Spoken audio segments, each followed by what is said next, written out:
This ShowMe introduces a very important technique for solving quadratic equations. It's called completing the square, and the technique is not just for solving a particular kind of quadratic equation. We eventually will apply this technique in order to create a method for solving all quadratic equations. So this is a very crucial technique. It's based on the structure of a square trinomial. Square trinomials look like this in general. And we're going to exploit the fact that you can discover what b is, so to speak, in the middle, and then square it to add a term to something that already looks like this, and turn the binomial into a square trinomial. So the fundamental appearance of this is going to be that we start with the binomial and we figure out what to add so that the result is a square trinomial. After we've done that, we'll already know that it's a square trinomial, and that will give us a very easy factoring task. And that will make solving quadratic equations a piece of cake. Let's take a look at how it works. Here we have a pictorial representation of a binomial. X squared is represented by my artistic attempt at a square below. It's intended to be a rectangle that has length and width the same. Both have a length of x. How does x squared then correspond to that? Well, the area of that rectangle will be x squared. In the same way, I have another rectangle that's supposed to represent bx. Its length is b and its width is x. How does that correspond? Its area will be length times width, which is bx. So the binomial up above is a sum of two areas. If we were to add these two rectangles together, we'd have a new rectangle, which had an area, would have an area of x squared plus bx. We are going to do some adding of rectangles, but we're not going to add exactly these two rectangles together just the way that they are. You see, the technique is called completing the square. When I do my addition, I want to end up with a square. I don't want to end up with just any rectangle. I want the length and width of my new creation to be the same. The way to start that process is to take the second rectangle and split it in half. Having split that rectangle in half, we now have two rectangles, and each of them has a width of b over 2, but still has a length, each of them has a length of b over 2 and a width of x. That means that we can take them and apply them to sides of our square. That'll look like this. Now you see that we've created a figure that is close to being a square, but it isn't. And the reason it isn't a square is that it's missing a very important piece in this corner right here. Fortunately, thanks to what we know about those two rectangles, we can figure out an awful lot about that piece. Well, first of all, my artwork notwithstanding, it's going to have a length of b over 2 and a width of b over 2. And since all squares are rectangles, its area is going to be its length times its width, which happens in this case to be b over 2 squared. In other words, in the geometric picture that you're seeing, if I add a square that has an area of b over 2 squared to what I already had, I will complete the square. Well, if there's one thing you need to know about geometry and algebra from now on, they're going to go together. They're going to correspond heavily to each other. And this is no exception. The algebraic representation is already down there. I just need to move it up here. Remember that this is the sum of the areas.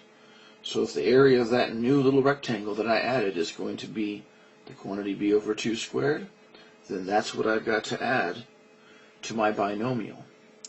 Now it's a trinomial. It's not just any trinomial, it's a perfect square. This will factor, I guarantee it, to x plus b over 2 squared. How do I know that? Go back to the picture for a moment.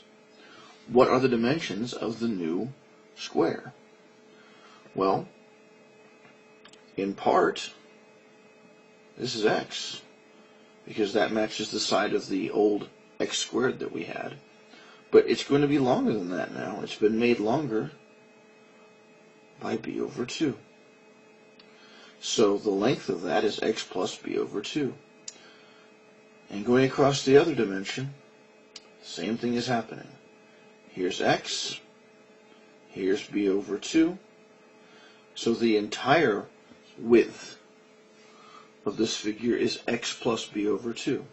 How do I find the area? I take x plus b over 2 times x plus b over 2, and that's x plus b over 2 squared. There is no need to do any heavy lifting to do that factoring. It will always come out that way because that's why we chose our third number to be what we chose it to be. This makes solving quadratic equations a lot easier in certain cases.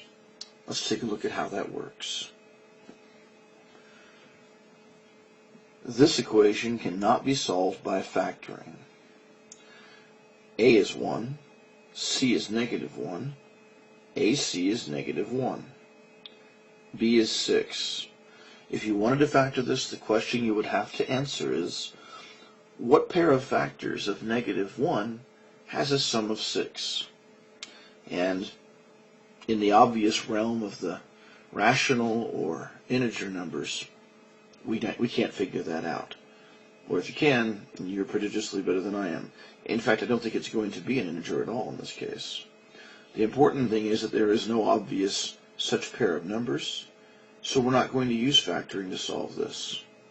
We're going to use completing the square. Now, if you think back to our previous screen, when we complete the square, we want to have a binomial so we can add something to it. Well, we don't really want this number to be here right now because we're going to put a number there that makes the left side a square polynomial. Let's get that negative 1 out of here, add 1 to both sides.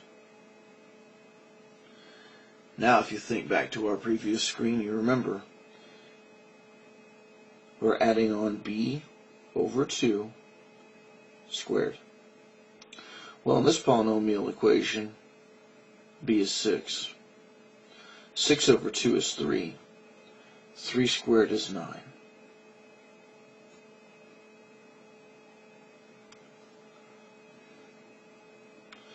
But there's a rule involved here. If we're going to be adding 9 to the left side, we also have to add 9 to the right side. Now we have completed the square. We know the left side of this equation is a perfect square, so we can factor it. It's going to be x plus 3 squared. On the right side, we still have 10. How did that help? Well, now that we have a square on the left side and a singular non-negative number on the right, all we have to do is take the square root of both sides and then do a little extra work to get the answer. On the left side, take the square root. The square root of the quantity x plus 3 squared is x plus 3. On the right, we have a positive number. All positive numbers have two square roots, a positive square root and a negative square root. The square root of 10 is an irrational number, so this is the only exact way to write it. Well, it's nice to know what x plus 3 is. The only problem is that I never really cared what x plus 3 was. I'm keenly interested in what x is. So let's get that 3 out of there. Subtract 3 from both sides, and x is negative 3 plus or minus the square root of 10.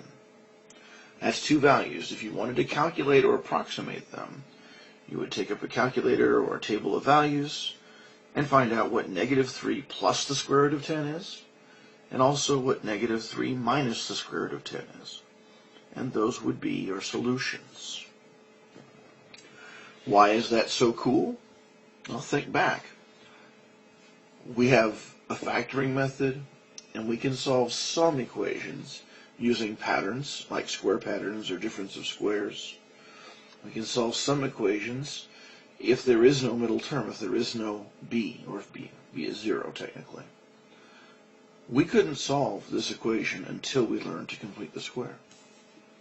Now, we can solve a whole lot of quadratic equations that we could not solve before. Here's another one. Try as you might, you are not going to be able to find any numbers that have a product of -3 and a sum of 5. It's time to complete the square. Add 3 to both sides. We need to put half of b squared into the constant slot, and we need to add it to both sides. Well, b is 5. Half of 5 is 5 halves. So we're going to add the square of 5 halves on the left. On the right, we actually need to know what it is.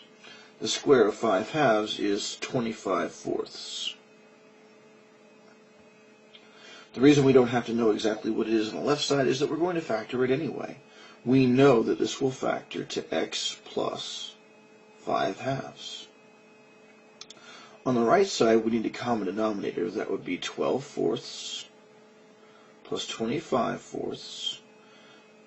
Remember, this is squared. So we have x plus the 5 halves quantity squared equals 37 fourths. Now we can take the square root of both sides. The square root of x plus 5 halves squared is x plus 5 halves. 37 fourths has two square roots, a positive one and a negative one. The numerator of that has an irrational square root, so the only way we can write it is square root of 37. The square root of 4 in the denominator is 2. Finally, to get our solution, we isolate x. X is equal to, we should subtract 5 halves from both sides, -5 plus or minus the square root of 37 all over 2. It's messy to look at. It's not easy to calculate if you're a little, if you're not as good at the buttons as some people. But that's the solution. And those are both solutions represented. It's compact, it's quick, and it's something you could not do before you learned to complete the square. Let's wrap things up with a problem where b is negative. Again, we can't factor this because there are no numbers that have a product of 2 and a sum of -7. To begin completing the square, first subtract 2 from both sides. Half of -7 is -7 halves. And -7 halves squared will be 49 fourths.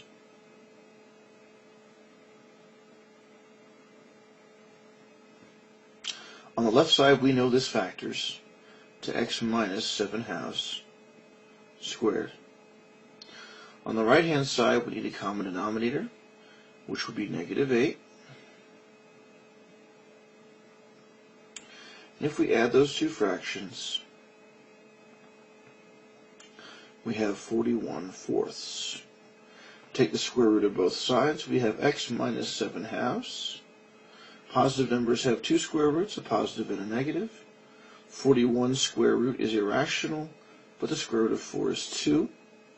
And finally, add 7 halves to both sides.